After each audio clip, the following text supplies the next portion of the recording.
लिखा है ये वो जमीन है जिसमें बीज बोया गया और जड़ न मिलने के कारण सूरज निकला और वे जल गए। दूसरे आपको देख के वो लोग जलेंगे जिनमें वचन नहीं है। यू नो आप पढ़ सकते हैं, ये मैंने नहीं, ये बाइबल में लिखा गया है। कई लोग मुझसे एक सवाल पूछते हैं, जैसे कि मैंने लास्ट टाइम ये बॉक्स खोला क्वेश्चंस का। उसमें क्वेश्चन लिखा था किसी ने कि ब्रदर, क्या आपका और मेरा बाइबल एक ही है? तो पता नहीं अभी आप कौन हो, आपने नाम नहीं लिखा है। बिल्कुल एक ही है भाई। और मैं हिंदी और इंग्लिश बाइबल पढ़ता हूँ। मैं क्यों पब्लिकली आपको आंसर दे रहा हूँ? क्योंकि इसमें से बहुत कुछ लोग लर्न कर सकते हैं। We have a same Bible. तो आपने उसके बाद लिखा है वो चीजें जो आप देख पाते हो वचन में, वो मैं क्यों नहीं देख पाता? उसका एक कारण है। ये क्वेश्चन बहुतों ने मुझसे पूछा है। मैं आज भी जानता हूं, ऑस्ट्रेलिया से मुझे एक बार एक मेल आया था, और वो मेल मुझे एक 8 साल के बच्चे ने किया था। तो उसने कहा था, अंकल मैं किसी को डिमोटिवेट नहीं कर रहा हूं, किसको मैं नीचे नहीं कर रहा हूं, पर उन्होंने मुझे ऐसा लिख के भेजा था कि मैंने यूट्यूब पे बहुतों को सुना है, पर आपका वचन मुझे समझ में आता है। आपको पता है लिसन, इस बात को ध्यान देना। अगर आपको भी ये क्वेश्चन है कि जो बातें बाइबल में मैं देख पाता हूं वो आप क्यों नहीं देख पाते हो, तो प्लीज आप इसे पॉजिटिवली लेना जो मैं आपको कह रहा हूं। बाइबल समझना एक क्लेवर माइंड नहीं, एक प्योर हार्ट की नीड है। आप कभी कभी कुछ लोगों के नाम लोगे ना, वो भड़क उठते हैं क्योंकि उनके दिल में गड़बड़ है। समझो आपको किसने चीट किया था, उसकी वजह से आप आज तक सफर कर रहे हो, ठीक है, और आप वो लेकर चल रहे हो अब तक, और उनको तो याद भी नहीं है। कभी कभी कुछ लोगों को उनको बॉदर तक नहीं करता है कि उनकी वजह से आप डिस्टर्ब, वो जीते रहते हैं अपने जिंदगी में मस्त। कभी कभी आप दूसरों का नाम लोगे ना, वो भड़क जाते हैं। आपने इसको कैसे अच्छा कहा, आपको पता है कि इसने क्या किया? ठीक है, उसने किया है। मुझे एक बात बताइए, आप क्यों तेजाब रख के अपने आप को जला रहे हो? आपको चाहिए, आप घर पे जाके आप ये करके देखो। आप एक पॉट लो, उस पर तेजाब डालो, नेक्स्ट डे वो तेजाब किसी और में डालो, तेजाब को कुछ नहीं होगा, एसिड को कुछ नहीं होगा, जो पॉट था वो खराब हो जाएगा।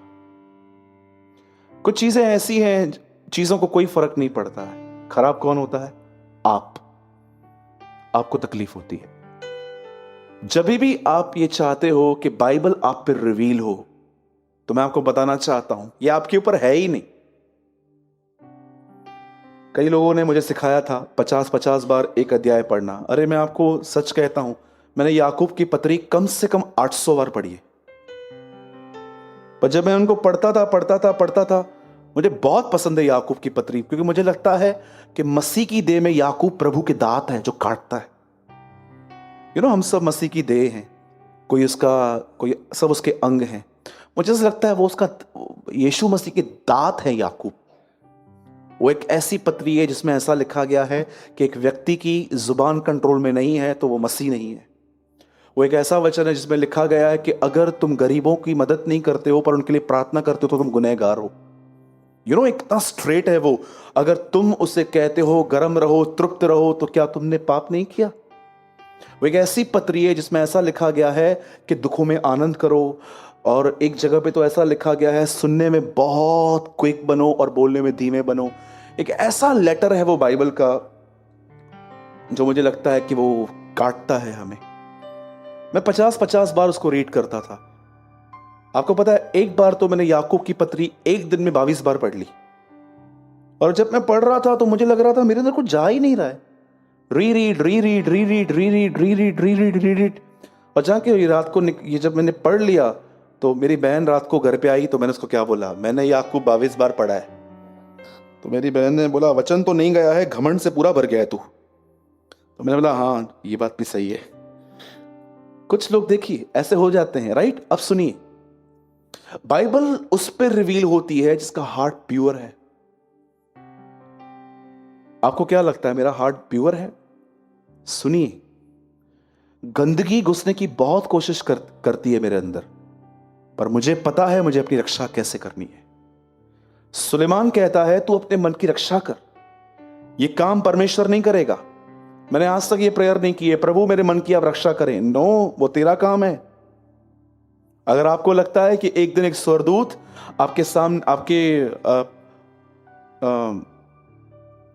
कुछ ऐसे शीट वगैरह है क्या भाई? ठीक है, मेरा बैग दे दो भाई। समझो वहां पर एक डीमन खड़ा है, वो आप पे थॉट्स फेंक रहा है।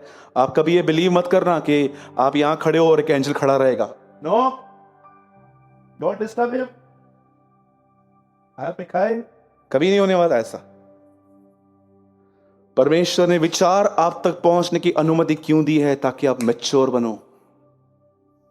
अदन की वाटिका के बाद, उधर अदन की वाटिका में उस वृक्ष के आसपास कोई स्वर्गदूत नहीं खड़ा था। सोचो अगर प्रभु के स्वर्गदूत खड़ा करता तलवार लेके, तो कभी आदम और हवा खाने के लिए जाते? पर प्रभु एक स्वर्गदूत को बोल देता, अगर ये लोग इधर आते ना तलवार दिखा चला। लेकिन खुदा ने ऐसा कुछ नहीं रखा था। वो जानना चाहता था। कितनी बड़ी बात है ना, अय्यूब के घर के आसपास बाड़ा था, अदन की वाटिका में नहीं था।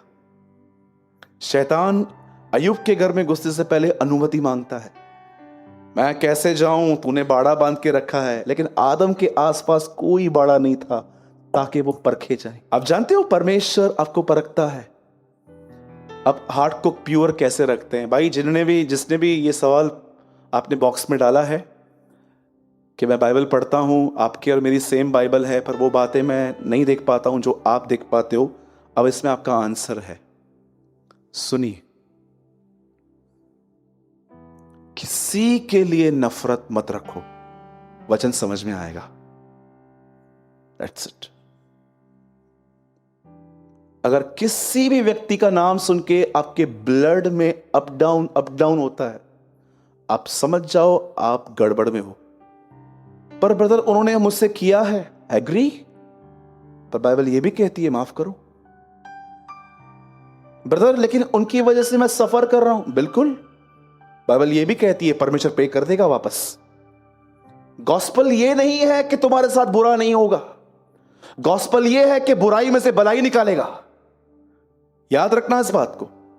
गॉस्पल ये नहीं है कि जो इस कलीसिया में आएंगे, जो यीशु के पीछे चलेंगे, उनके साथ कभी कुछ गलत नहीं होगा। सुसमाचार ये है कि वो उन लोगों के लिए जो उससे प्रेम करते हैं, उनमें से हर चीज भलाई निकालेगा। आपके साथ जो कुछ भी हो रहा है, जो कुछ भी, यहूदा स्क्रोती भी अगर यीशु को पकड़वाने गया तो वो परमेश्वर की इच्छा थी। आपके साथ जो कुछ भी होगा वो प्रभु की मर्जी में होगा। उसे एक्सेप्ट करो, उसको सहन करो, उसको अपनाओ। परमेश्वर हर चीज में आपके लिए भलाई पैदा करेगा 100%। This is gospel. अपने हार्ट को प्योर बनाए रखो। अरे बहुत सारे लोगों को तो अपने फैमिली के प्रति प्योरिटी नहीं रहती है। ये पत्नियों के अंदर पतियों की गड़बड़, पति के अंदर पत्नी की गड़बड़। आजकल देखो शादियों पे कितने जोक बनते हैं। सास बहू से नहीं बनती, बहू सास से नहीं बनती। इवन आपको पता है, मैंने ऐसा भी देखा है कि एक घर के अंदर दो औरतें रहती हैं और दोनों ने अपने बच्चों में कचरा डाल के रखा है कि उस पार मत जाने का। छी, कितनी गंदी बात है ये। आपने बच्चों के अंदर पॉलिटिक्स डाल दी है। मैंने रिसेंटली एक बच्चा देखा, तो वो किसी और का था और मैं एक ही घर में था, तो मैं बच्चे को ऐसा कह रहा था, और जब मैंने दूसरी बार कहा, उसकी मम्मी खड़ी थी। मैंने कहा मैं बुला रहा हूं, उसको क्यों देख रहा है? मैं समझ गया, मां ने बोला है उधर मत जाने का। सोचो ऐसे इविल लोग भी हैं इस दुनिया में जो बच्चों के अंदर ऐसी बात पैदा करते हैं। यू नो, याकूब को चीटिंग करने की आइडिया किसने दी थी? रिबेका ने। और ये भी एडवाइस दी, जा ये कर, मैं तेरे को बना के देती हूँ खाना। और जब उसने कर लिया, उसको बोलती है भाई काम कर, जा मेरे भाई अपने मामा के पास चला जा, लाबान के पास जा। एक चीटर दूसरा चीटर को मिला। लाबान उससे बड़ा चीटर था।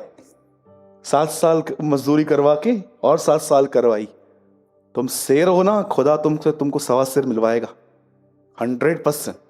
तुम छोटे छोटे चीटर बनोगे ना, प्रभु तुमसे बड़ा चीटर तुमसे मिलवाएगा, क्योंकि प्रभु कभी कभी देखता है चीटर को चीटर ही सुधारता है। बाइबल समझने का एक ही रास्ता है, one way, pure heart, right. आपके अंदर किसी के लिए कुछ नहीं होना चाहिए। मैं जीसस इस लाइफ चर्च के इस पुलपिट पे खड़ा होकर कहता हूं, मेरा कोई दुश्मन नहीं है, कोई भी नहीं, न कोई आदमी, न कोई बहन, कोई भी नहीं, कोई भी नहीं, एक भी नहीं। मेरा एक ही दुश्मन है जो मेरे बाप का दुश्मन है, शैतान। उसको तो मैं नहीं छोड़ूंगा। कसम खाना मना है, नहीं तो मैं ये कहता कि कसम से मैं नहीं छोड़ूंगा उसको। जितना डैमेज कर सका मैं उसको करूंगा। मैं उन मसीहों की तरह नहीं हूं जो डेविल को ये कहते हैं मैं तुझे तंग नहीं करूंगा, तू भी मुझे तंग मत कर।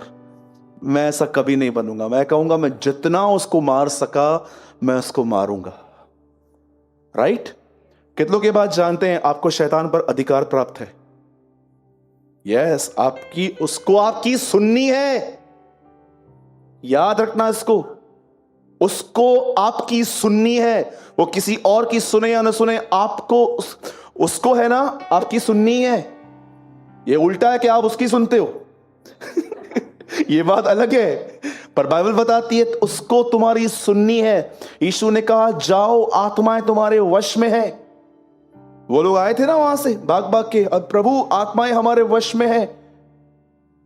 उसको, आपको उस पर अधिकार प्राप्त है। आप जब भी उसको बोलोगे बैठ, उसको बैठना है।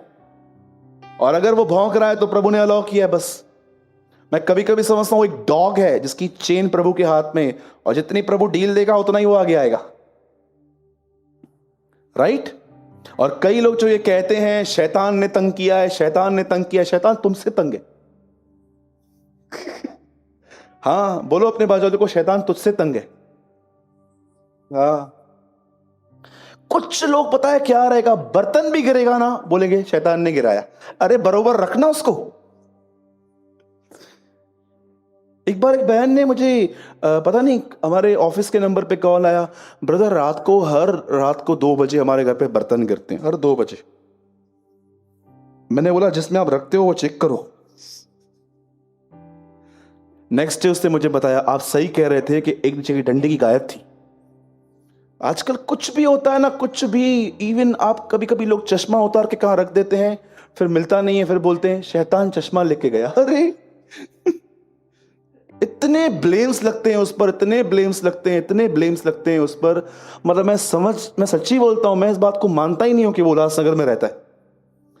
वो बोलता है ये लोग ऐसे हैं, ये कुछ भी होता है ना मेरे को पकड़ते हैं। इनके घर पे लाइट बंद होती ना, शैतान ने बंद किया अरे एमएससीबी ने बंद किया, उसने बंद नहीं किया। मुझे एक बात बताओ, 5 मिनट हम बाइबल पढ़ते हैं, 5 मिनट हम दुआ करते हैं, हमारे उपवास आधे दिन में ही टूट जाते। वो हमको परेशान करेगा क्यों?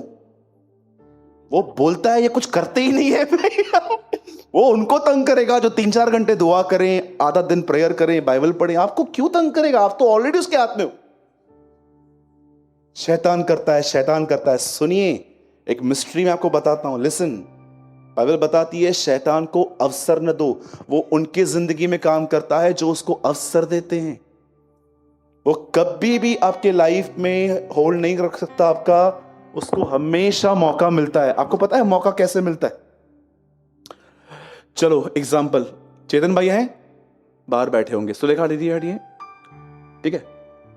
समझो चेतन भाई एक दिन रात को लेट आए, 12:30 बज गए और बहन सोई थी, और भाई आए और बहन को बोलते हैं खाना दो,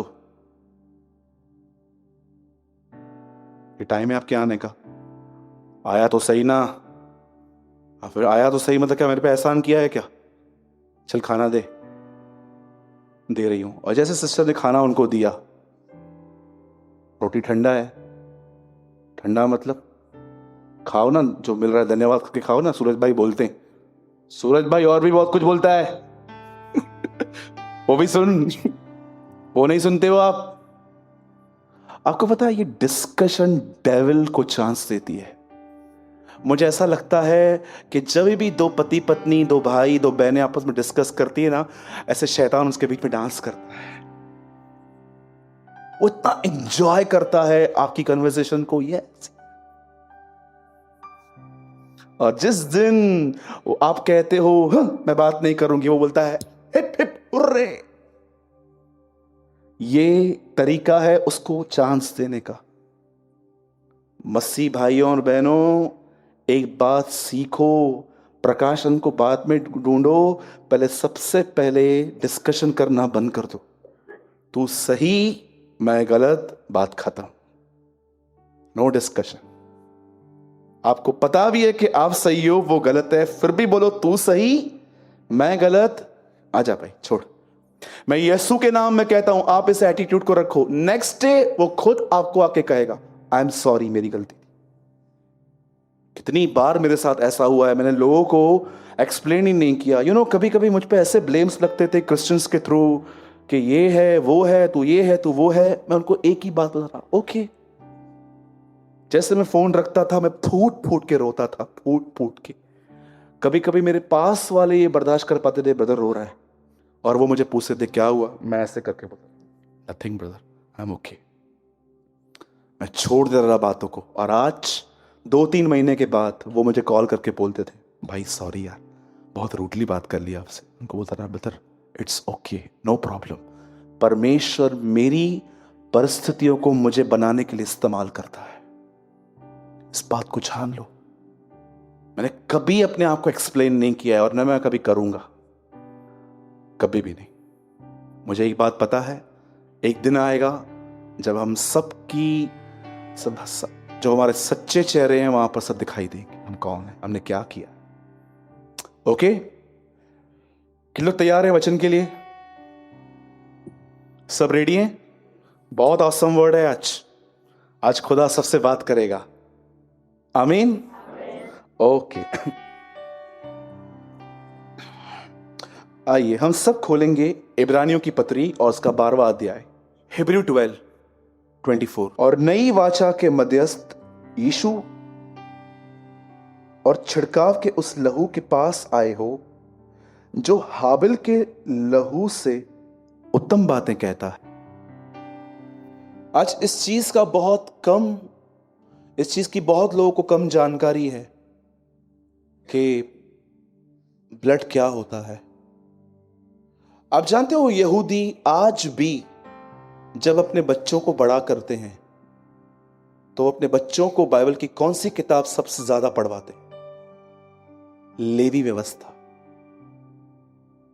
मैं आपको सच कह रहा हूं, यहूदी लोग आज भी जब अपने बच्चों को बड़ा करते हैं, उनकी अपब्रिंगिंग में जो सबसे ज्यादा किताब जो उनको पढ़ाई जाती है वो है लेवी व्यवस्था, जो बहुत सारे लोग पूरी नहीं कर पाते हैं क्योंकि उससे पूरे सैक्रिफाइसेस लिखे हैं।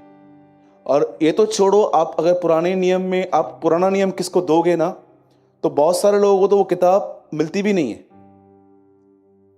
क्योंकि बहुत सारे लोगों ने उस किताब के बारे में कुछ जाना ही नहीं है, समझा नहीं है। जबकि एक वही बुक है जो बताती है कि ब्लड क्या है।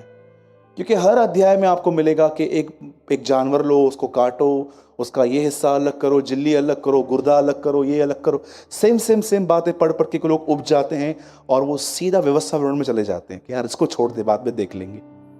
पर यहूदी हर एक व्यक्ति को सबसे पहले ये पढ़वाते हैं ताकि उनके बच्चों को कहां ना कहां ब्लड का महत्व पता हो। आप जानते हैं, एक और वचन हम लगाएंगे, मैं चाहता हूं आप थोड़ा इस पर ध्यान दीजिए। पहला पतरस 1 अध्याय और उसका 18वां वचन। क्योंकि तुम जानते हो कि तुम्हारा निकम्मा चाल चलन जो बाप दादाओं से चला आता है, उससे तुम्हारा छुटकारा चांदी सोने अर्थात नाशवान वस्तुओं के द्वारा नहीं हुआ है, 19, पर निर्दोष और निष्कलंक मेमने अर्थात मसीह के बहुमूल्य लहू के द्वारा हुआ है। अब यहां पर पतरस भी यही बात कहता है। सुनिए, मैं चाहता हूं आप सब इस बात पे ध्यान दीजिए। अब आप में से कितने लोगों ने इस बात को नोटिस किया है? यीशु मसीह के हर प्रेरित ने उसके लहू के विषय में कुछ ना कुछ लिखा है। अब पौलुस को देखो, जो रोमियो की पत्री में बहुत कुछ लहू लहू के लिए लिखता है। आप पतरस को देखो, वो यहां पर ब्लड के लिए लिख रहा है। आप यूहन्ना को देखो प्रकाशित वाक्य में, वो कहता है कि वो लहू से छिड़का हुआ वस्त्र पहनता है।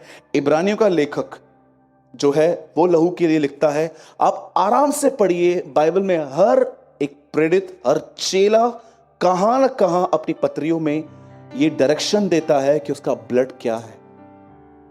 मैं अब स्टार्ट कर रहा हूं और मैं चाहता हूं, अगर आप अपने जीवन में कुछ चीजों में नहीं बदल पा रहे हो, जैसे कि मुझे अपने लाइफ के कुछ क्षेत्र पता हैं जिनमें परमेश्वर ने मुझे बहुत चेंज किया है, पर कुछ जगहों पर मेरे अंदर 0% भी चेंजेस नहीं आई है। मैं उन चीजों को बॉन्डेज कहता हूं, बंधन। आपको पता है बॉन्डेज का मतलब क्या होता है? बंधन।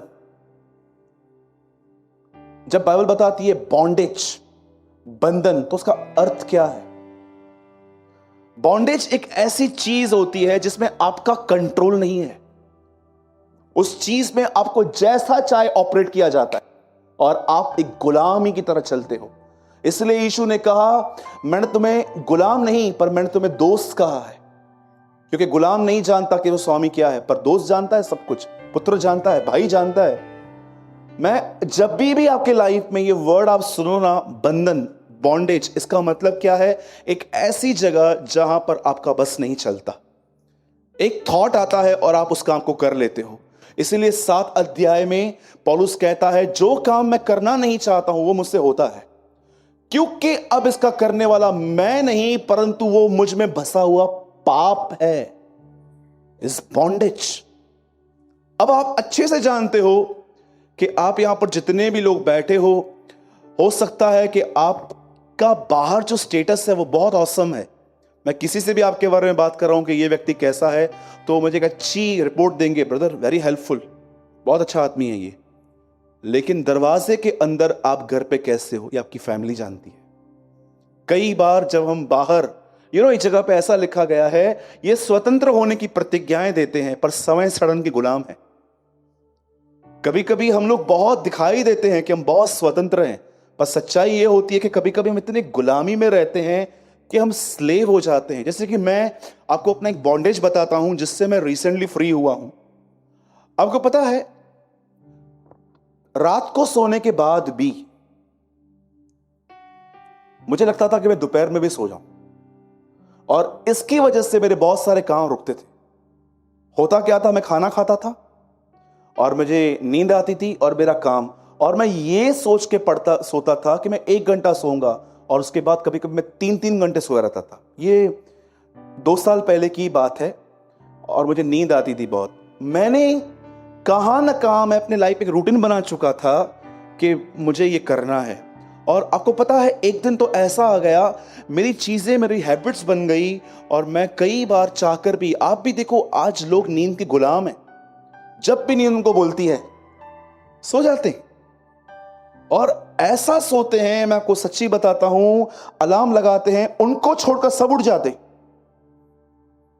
सब उठ जाते, और फिर उठ के उनका अलार्म कोई और बंद करता है और उनके सर पे बोलता है, उठे, हम उठ गए। हाँ, और आज के लोगों को उठाने का एक बहुत अच्छा तरीका मैं आपको बताऊं। एक लड़का था, एक कॉलेज बॉय था, वो सोया हुआ था।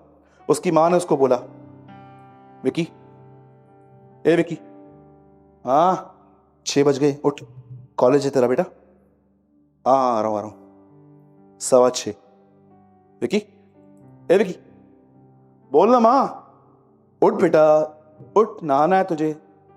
हाँ ठीक है, 6:30 बजे। ए विकी, अब मां बोल, विकी। हाँ, छोटा बच्चा, उसका छोटा भाई सब देख रहा था इसकी नौटंकियां। वो उठ गया था स्कूल जाने के लिए, कॉलेज जाने के लिए नहीं उठ रहा था। वो टाई वाई पहन के खड़ा हुआ था, मस्त ब्रेड बटर खा रहा था खड़े होके। मम्मी को बोलता है, मम्मी क्या हुआ, आप डिस्टर्ब क्यों हो? देखना ये उठता नहीं है। बोलता है, 1 सेकंड में उठाऊं? 1 सेकंड में उठेगा ये? इसकी मां ने कहा, बेटा नहीं उठेगा। कुछ चीजें छोटों को पता रहती है। बोलता है, मां इसके कान में जाके बोल, सॉरी एक काम कर, मैं इसके कान में जाके बोलता हूं, देख ये कैसे उठता है। उसकी माँ बोलती है ठीक है जा। उसके कान में जाके बोलता है विकी तेरा फोन मम्मी के पास है और पासवर्ड उसको पता चल गया है। कुत्ते की तरह उठा।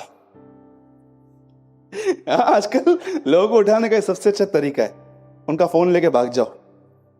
सिंपल। आजकल तो देखो कवर्स कैसे हैं, ऐसे अंगूठा डाल के बात करो। ये चलते चलते लोग फोन लेके चले जाते। अरे फोन तो दे, ठीक है काम कर, वो चिप देते उसमें गड़बड़े, फोन लेके जा इधर दे। सी आज ये हालत है।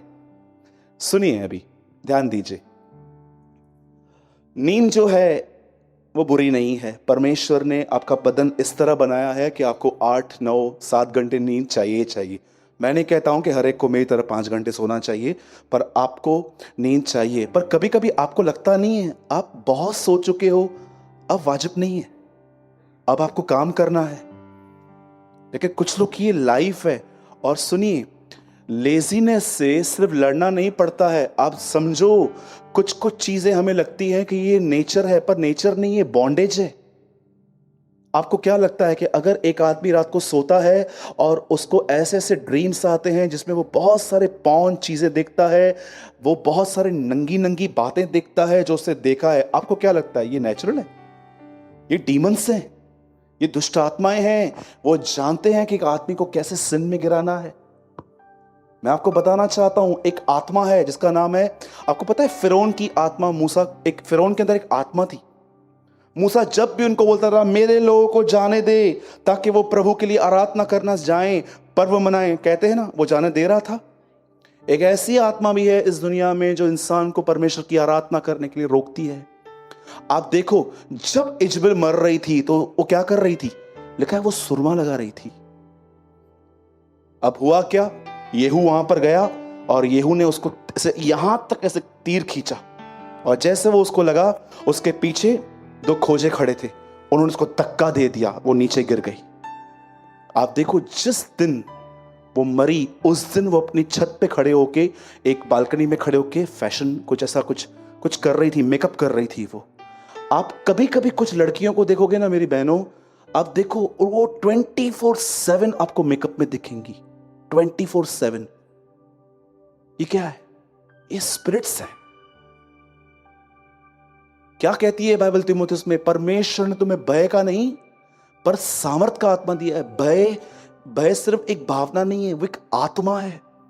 और आपको क्या लगता है इजबेल एक लेडी है? रेवलेशन पढ़ के देखिए, यूहन्ना को प्रभु कहता है तू इजबेल को अपने यहां रहने देता है। आप पुराने नियम में देखो, वो हमेशा एलिया को मारने के पीछे भागती थी।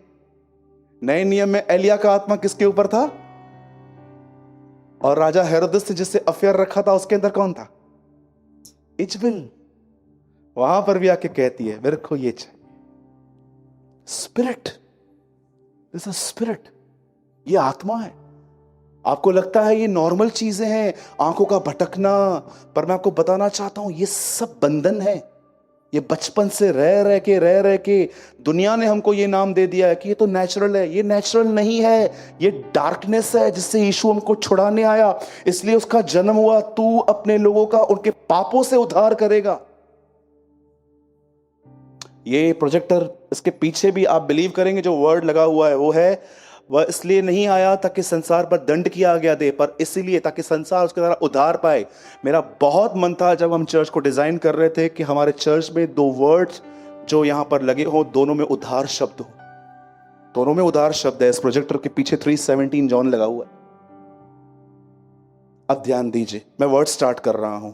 मुझे ज्यादा टाइम नहीं चाहिए, मैं इसको थोड़े में एक्सप्लेन करना चाहता हूं कि कैसे हम उन बातों पे ओवरकम कर सकते हैं जिन बातों ने एक्चुअली समय हमें ओवरकम किया है।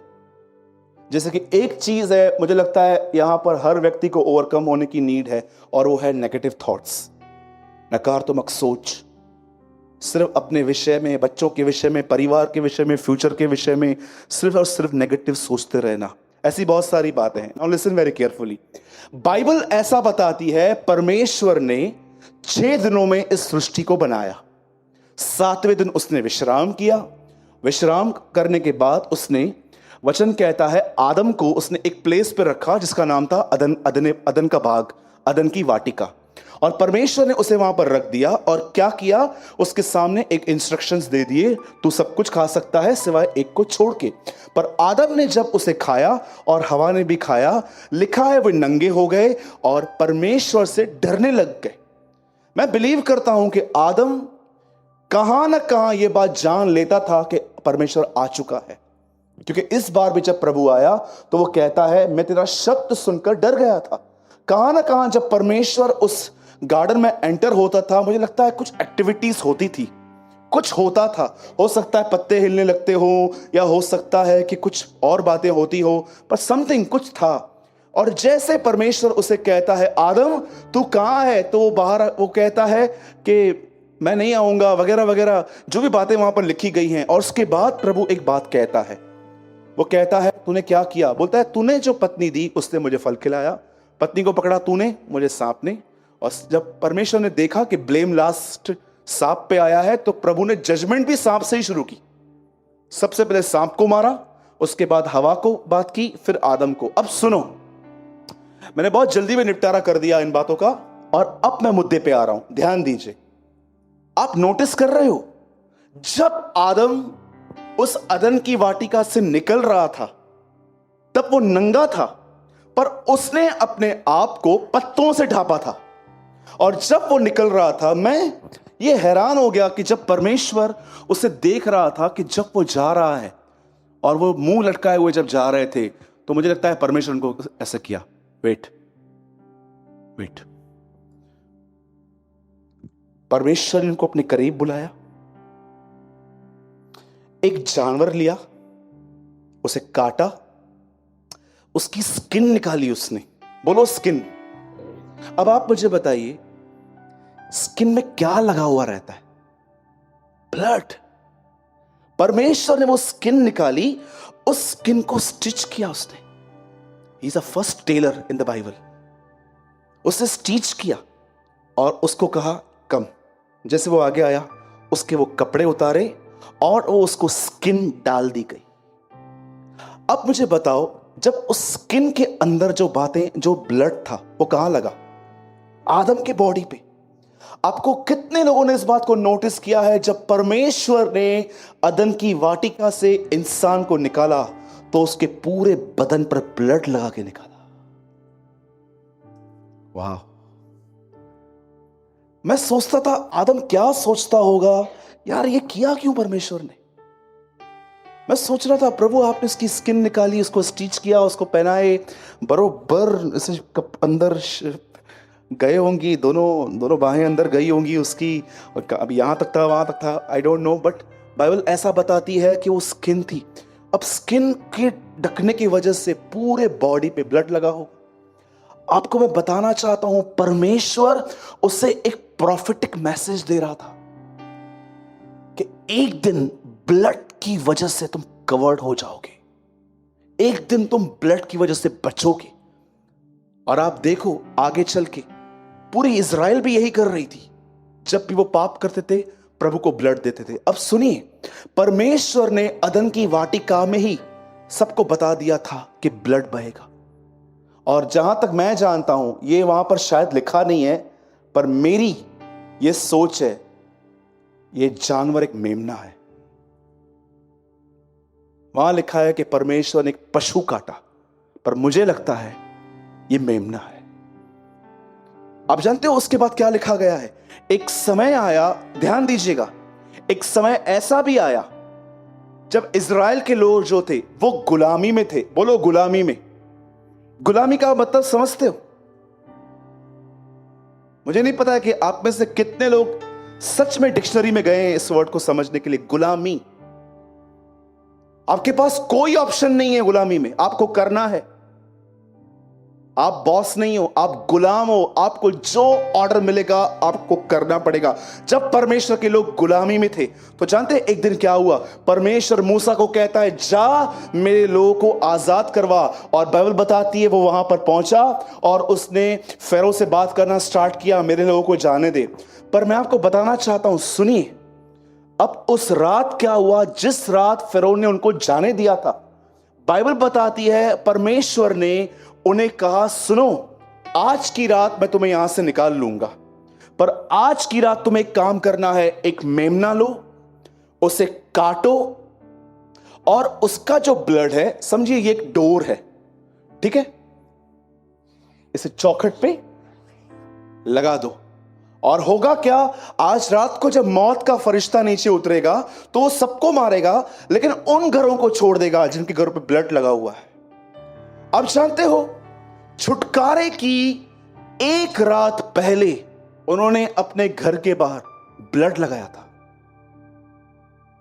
आदम को जब निकाला गया, ब्लड देके निकाला गया। अब ये लोग जो हैं, सी डोर पोस्ट अपने घर पे, आपको पता है इसमें सबसे औसम थिंग क्या है? इस बच्चे के हाथ में बाल्टी है। आप में से कितने लोगों ने इस स्टोरी के अंदर नोटिस किया है, परमेश्वर नहीं कहता है मेमना काटोगे और बच जाओगे। Never written. अरे मैंने कल इतना पढ़ा, इसको इतना पढ़ा, मैं सोच रहा था प्रभु क्या सुना है मैंने आज तक यार।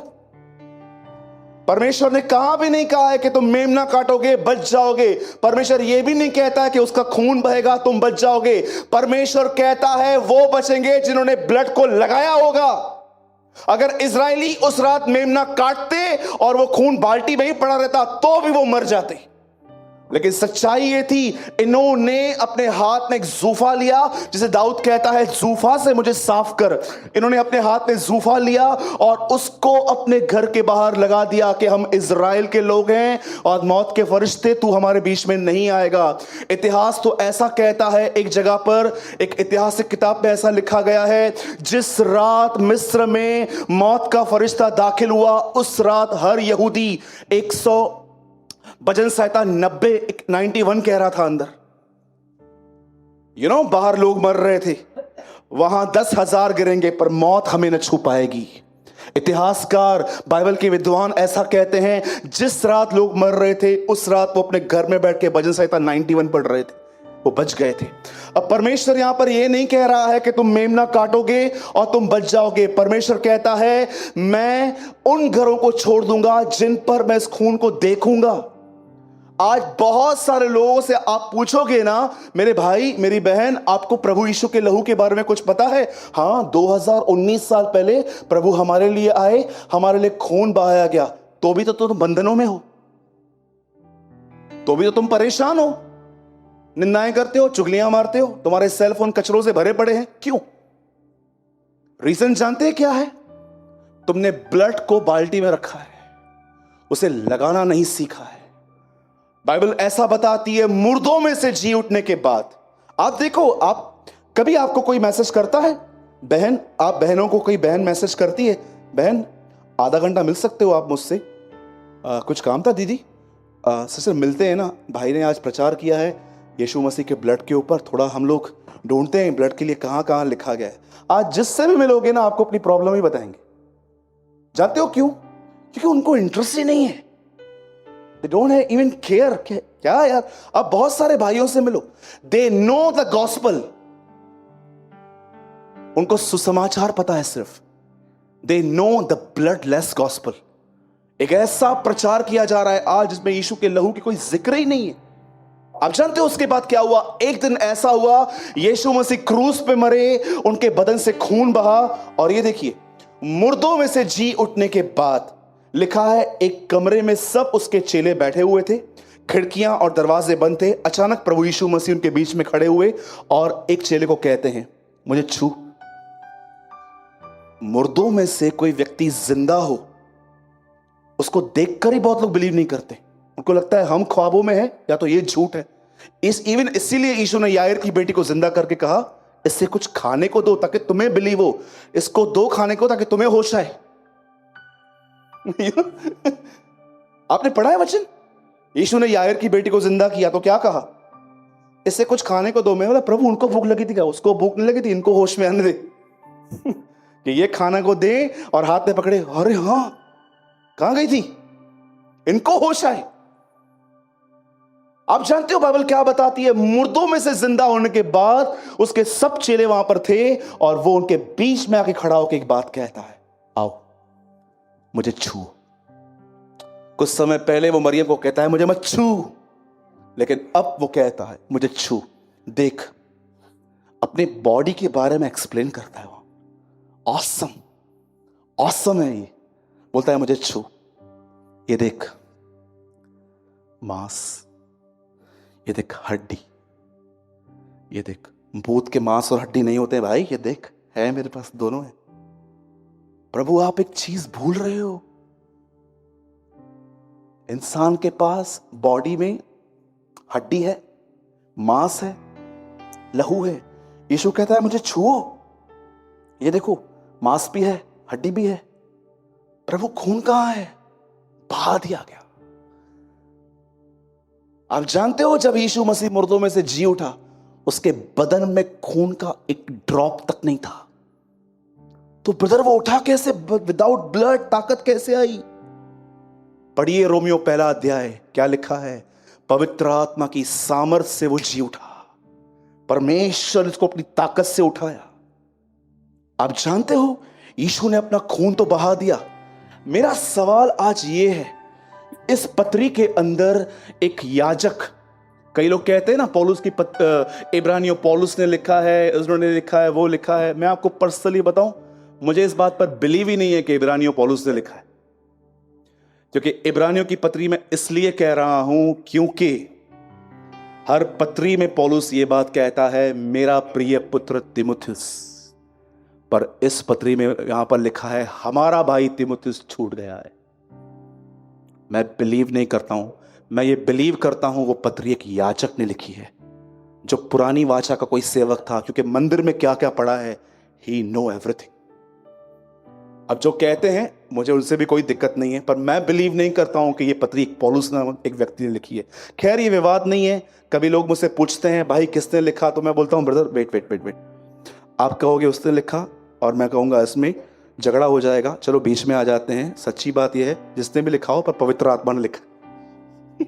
खत्म बात, ठीक है। नॉलेज के बात पे कभी किसी से झगड़ा नहीं करना है। उसके बाद पे वो कहता है नहीं ऐसा नहीं है, उनको बोलो ओके जय मसीह की, अपना थियोलॉजन रखो अपने पास, हमको नहीं चाहिए, राइट। अब यहां पर क्या लिखा है? यीशु का लहू हाबिल के लहू से उत्तम बातें करता है। आप जानते हो इस ब्लड में सबसे अच्छी बात क्या है? अरे यार सबसे ऑसम थिंग जानते हैं क्या है? ये ब्लड प्रेयर करता है, ऑसम बातें करता है।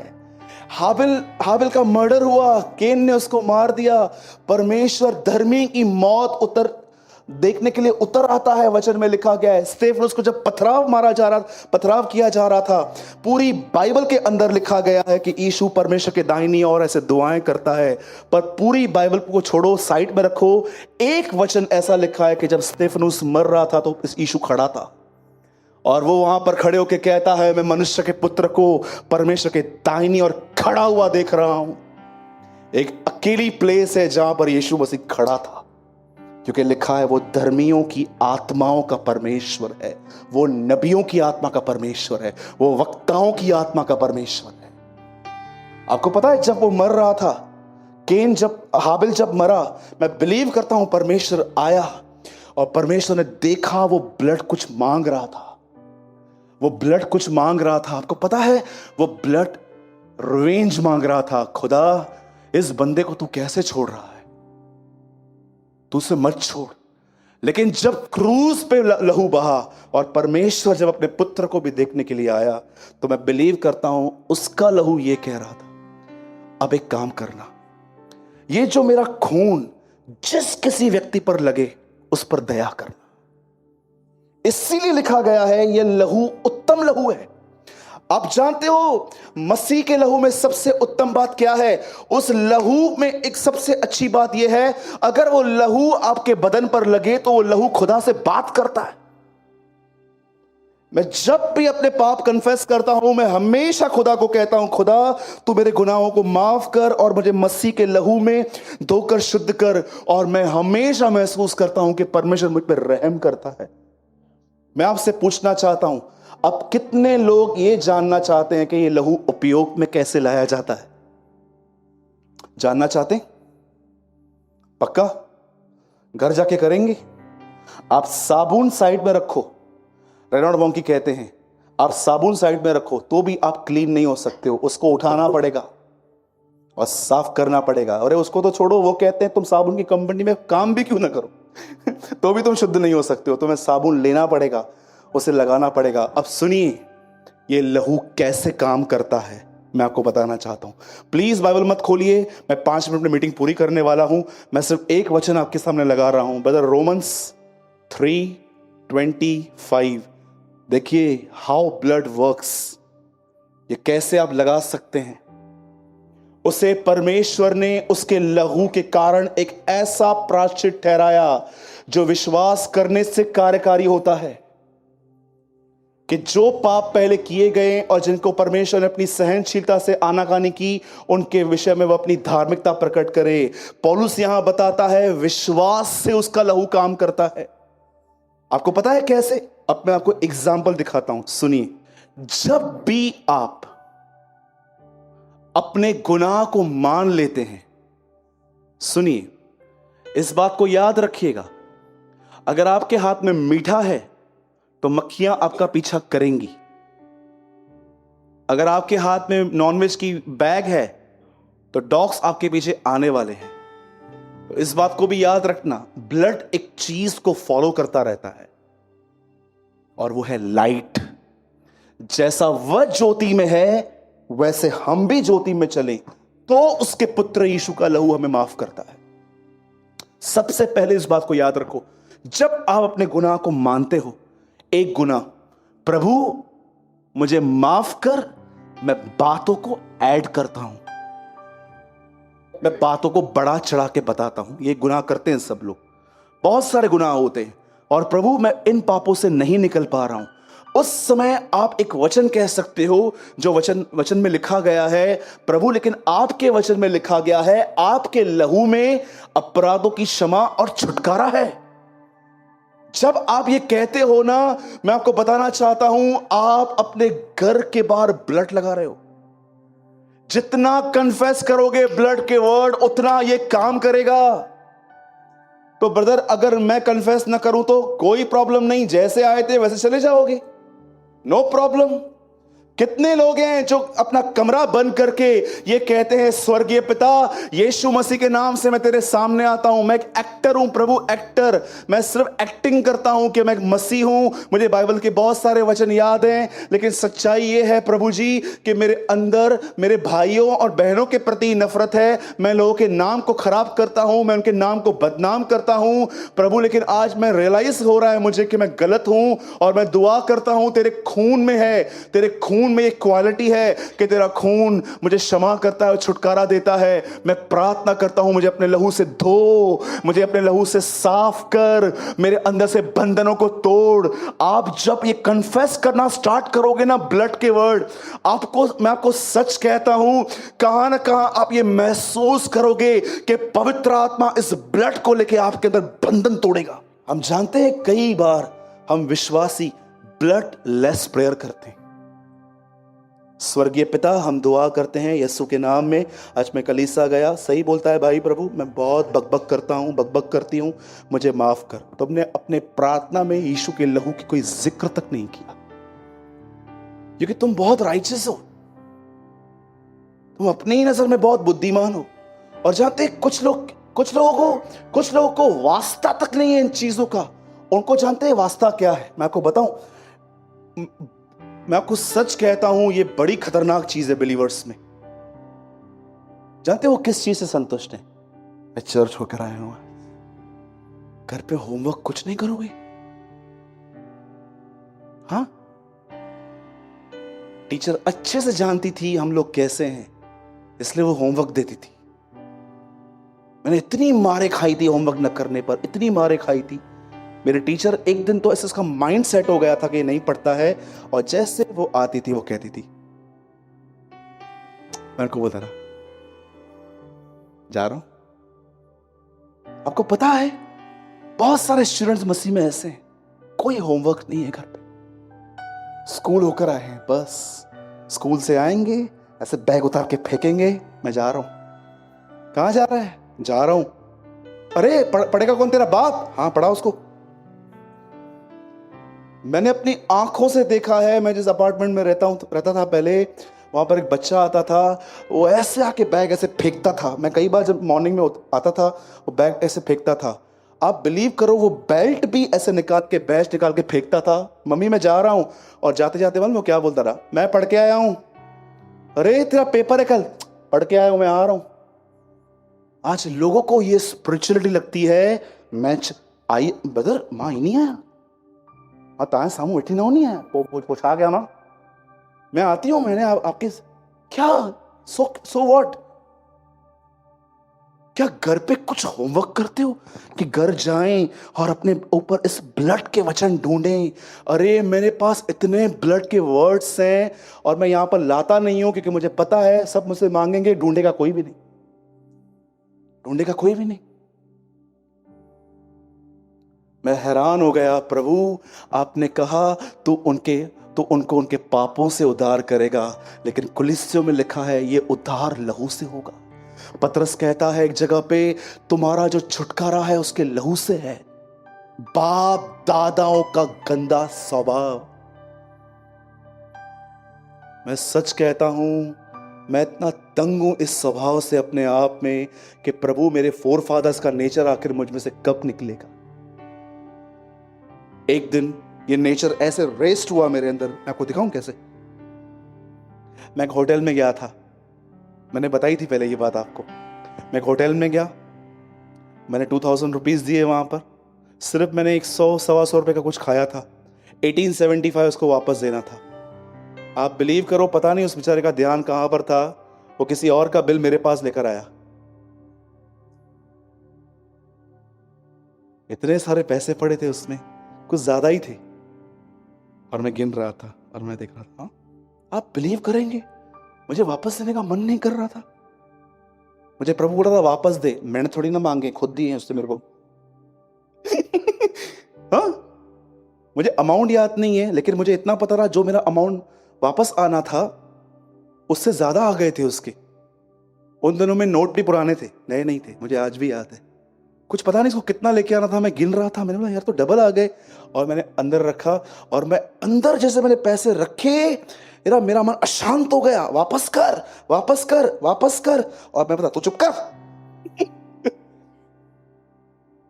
आपको पता है मैं अपने को क्या कह रहा था? मैंने चोरी थोड़ी ना की है, मेरे को जरूरत थी, मैंने प्रार्थना भी की थी, प्रभु ने मुझे इस तरह से दिए। वेरी गुड, इधर आ, इधर आ फरीसी, ढोंगी, पाखंडी। खुद को बोल रहा हूं, आपको नहीं, मैं ऑब्जेक्टिव, डोंट वरी। और जब मैं बाहर था, मुझे आज भी याद है, मुझे उन दिनों में वाइट एक्टिवा थी, और मैंने जैसे गाड़ी चालू की, मैं इतना अशांत था। मैं थोड़ा आगे गया, मुझे प्रभु ने कहा डोंट डेयर, हिम्मत मत करना। और मैं वापस गया, मैंने उसको रोके कहा ये लो। बोलता है यार मैं परेशान हो गया था यार, मैं ढूंढ रहा था मैंने किसको दे दिए आपके पैसे। मैं बोलता था मेरे को दे दिए थे। ये ले लो। उस दिन मैंने समझा बाप दादाओं का स्वभाव क्या है। जब पैसों की बात आती है ना, सब भूल जाते हैं लोग। एक आदमी ने कहा तुम सब अलग अलग हो, रोमन कैथोलिक अलग हो, ल्यूथरन अलग हो, पेंटिकॉस्टल अलग हो, मेथोडिस्ट अलग हो। वो कहता है अन्य भाषा में बोलोगे तो ही पवित्र आत्मा है, ये कहता है सोना मत पहनो, ये बोलता है ये बोलता है। तुम सबके डॉक्ट्रिन्स अलग अलग हैं, लेकिन एक चीज में तुम सब सेम हो, पैसों के प्रेम में। जहां पर पैसों की बात आती है ना, तुम सब एक ही तरह झपटा मारते हो। और मैं आपको बताना चाहता हूं, मैं उस आदमी की स्टेटमेंट के साथ एग्री हूं। मेरे भाइयों और बहनों, लिसन, ये लास्ट थिंग है। अगर आप अपने लाइफ में बॉन्डेज फील कर रहे हो, परमेश्वर के पुत्र यीशु मसीह के लहू के विषय में बात करो मुंह से। आप जानते हो, मैं चाहता हूं सब बाइबल बंद करो।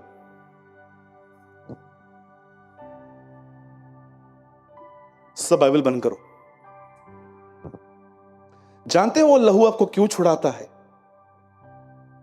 सुना है आपने ये गाना, वो लहू छुड़ाए हमें, वो लहू बचाए हमें, वो लहू छुड़ाए हमें, वो लहू बचाए हमें, यीशु का लहू, यीशु का लहू। आपको पता है वो लहू क्यों छुड़ाता है?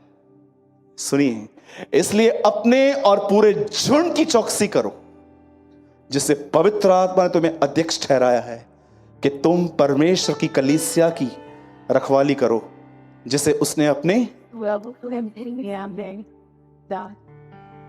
खून किसने बहाया था? यीशु का नाम क्यों मिसिंग है इसमें? इसलिए अपने और पूरे झुंड की चौकसी करो, जिससे पवित्र आत्मा ने तुम्हें अध्यक्ष ठहराया है कि तुम परमेश्वर की उस कलीसिया की रखवाली करो जिसे यीशु ने अपने लहू से मोल लिया।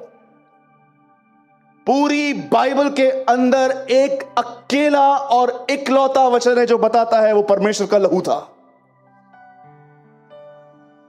पूरी बाइबल के अंदर आपको दूसरा कोई वर्ड मिले मुझे बताना। There's only one word जिसमें लिखा गया है परमेश्वर की कलीसिया की रखवाली करो जिसे उसने अपने लहू से। एक यही अकेला वचन है पूरे बाइबल में जो बताता है वो ब्लड जो उसके अंदर था वो यहोवा का था, वो परमेश्वर का ब्लड था जो क्राइस्ट में दिया गया था। प्लीज हर दिन इस ब्लड को यूज करना सीखो। और आपको पता है सिर्फ डेविल इस ब्लड से ही डरता है। आपको चाहिए आप अय्यूब पे पढ़ के देखो। शैतान कहता है मैं कैसे जाऊं, तूने बाड़ा बांधा है। शैतान गवाही देता है मुझे इस ब्लड से डर लगता है, प्लीज ये ब्लड मुझे इरिटेट करता है। कितने लोग हैं आज ये निर्णय ले रहे हैं कि आज के बाद मैं अपनी दुआओं में हमेशा यीशु के लहू की मांग करूंगा, मैं मांग करूंगा उसकी। अरे मैं आपको सच कहता हूं, आप ये महसूस करोगे आपके अंदर से कोई चाह रहा है। ने कितनी बार महसूस किया है, कितनी बार मैंने ये फील किया है जब मैंने इसके ब्लड के लिए बात की कुछ होता है। ये इतना रियल है।